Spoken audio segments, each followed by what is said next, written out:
jumping along, pushing myself forward. Keep going, keep going. All right. Let me salute in. Hello there, Buddha Z here. Here I come, fading in, moving in from the background. I'm trying to scoot in. My chair's not cooperating. How close do I get in here? Well, okay, this is probably close enough. Anyway, from here, I lower my hand in honor of Bodhidharma. And there we go. Hey, I'm in. I'm here. This is a Buddha Jen here. Well, I am Buddha Jen, but Buddha Z today.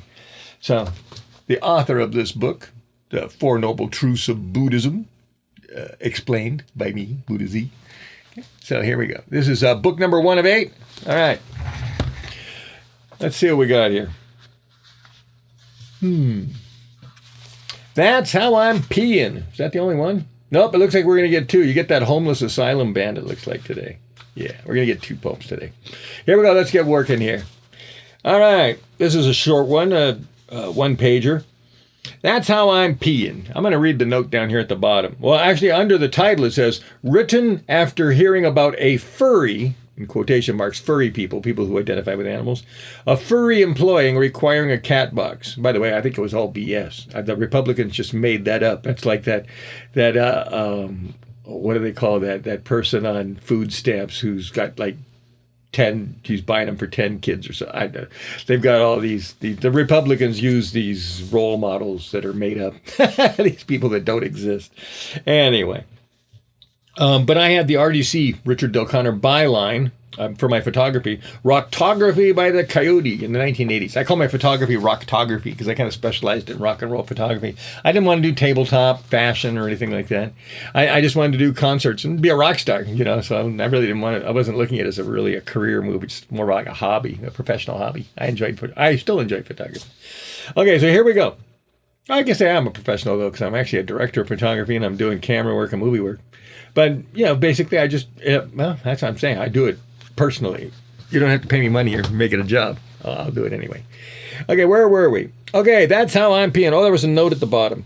Note, when I read this poem at various libraries and bookstores, I always had to emphasize I was kidding because the seniors would gasp and give me horrified looks as they imagined me squatting on their lawn of their front yards.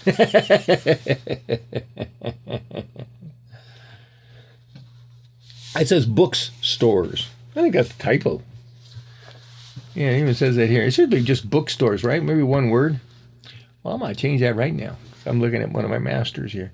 I have to make a master for each format because they're different sizes. The ebook and the hardcover is slightly different size than the paperback. And the paperback, of course, might be a 6x9, but then I like doing the PDFs in 8.5x11. So those are big. So I have to make one master and get the book basically kind of rough draft. And then I make 5 copies of it, and then I got to take one of those and get it done, and then I got to try to match the other ones to it. It's a lot. If I just had to write the book, that'd be great, and then let somebody else separate all the formats and translate it into all the other formats. But one-man operation here, remember? I'm the editor and the publisher. Okay. That's how I'm peeing. Well, let's see what that looks like to these seniors. I want respect. Should I have my book up here like this? I'll keep my chin up too. Let's see. Okay, here we go. I want respect. I deserve to be me. And yes, I have my own unique PC identity. You know what I'm thinking is I could probably gain some or lose some headroom. I know, we're a live podcast and I'm moving the camera. It's supposed to be fixed without loosening up everything here so I don't break something. All right. Gaffing by force. I don't think I brought it down that much. Did I bring it down a little? Well, I actually said it so when I came in close like this, it wasn't going to chop off my head. So I think maybe that was the compromise. I gave us a little less headroom and a little more on my body. So now I can put this here, and I won't have to look like my head's coming out of the book. Maybe. Here we go. All right. It's not identity politics. For decades, I was a dog. My name was regularly published as the coyote. Long before they invented the blog, people seemed to easily agree that I should be called Coyote. So now I can do it legally. Lift my leg and pee on a tree. And if you see me on your lawn, don't worry, I'm civilized and clean. I'll bag my own litter and then be gone.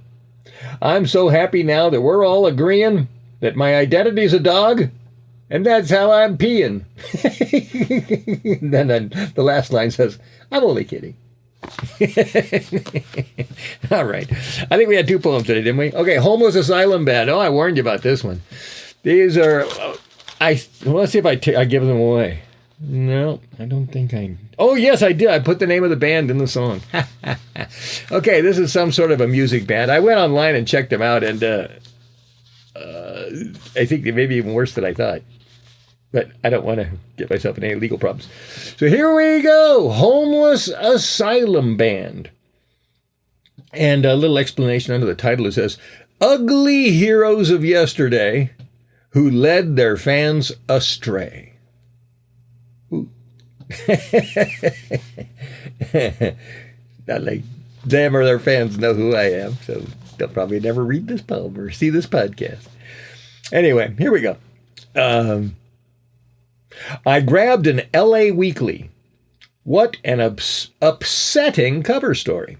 I was attracted by the title, Party Time.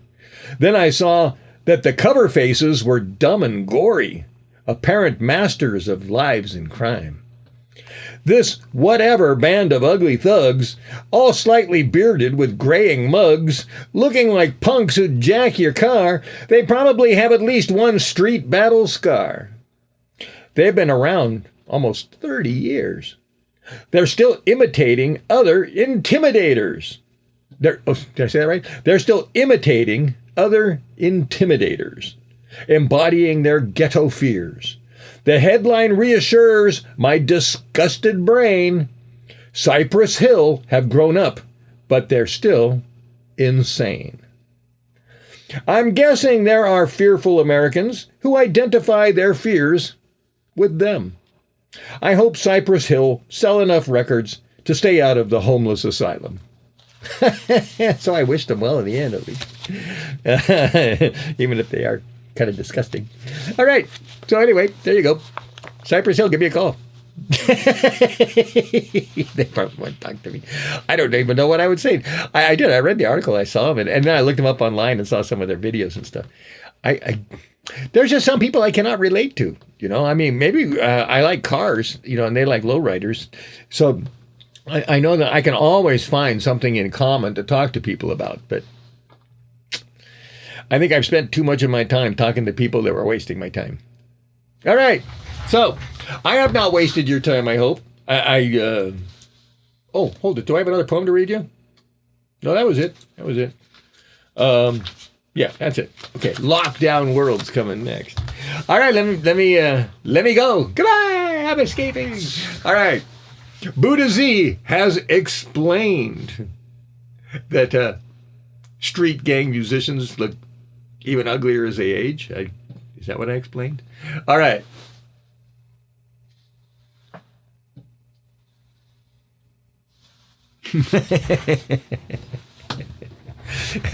Buddha Z. Well, I'm just telling the truth. You know, if a flower looks a certain way and I say, oh, look at that flower. It looks like this. You can't get mad at me because the flower looked a certain way or did a certain thing. Assassination of a Tyrant by Richard Del Conner. Assassination of a Tyrant. The police have got you in their grip, with eyes upon you, hoping you'll trip.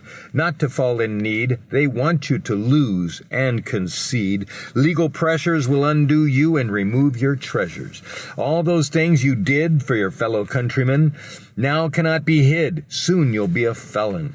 The tyrant will use his forces to ensnare, imprison, and disgrace you. Your friends seek similar courses to save their lives and avoid going through the same judicial destruction which was your own proud construction.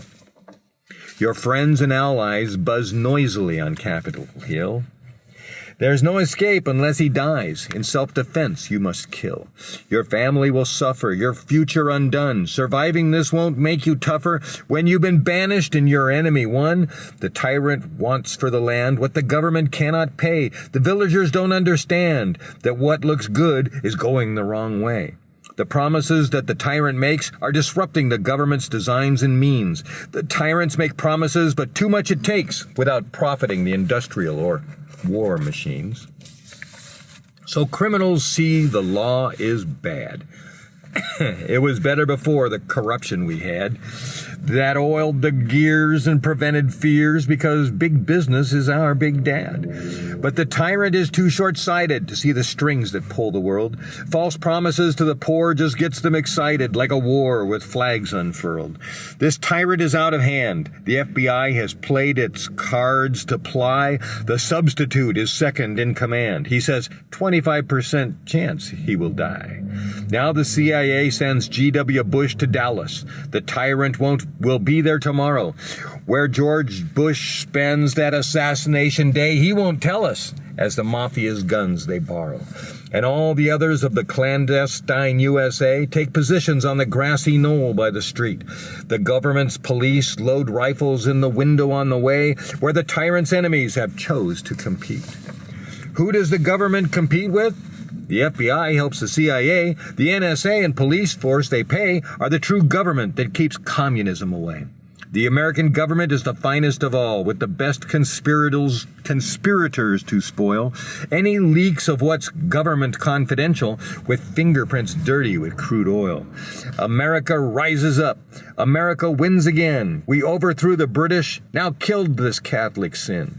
Don't forget his brother, another tyranny of words. He must also be assassinated by the eagle, killing evil birds.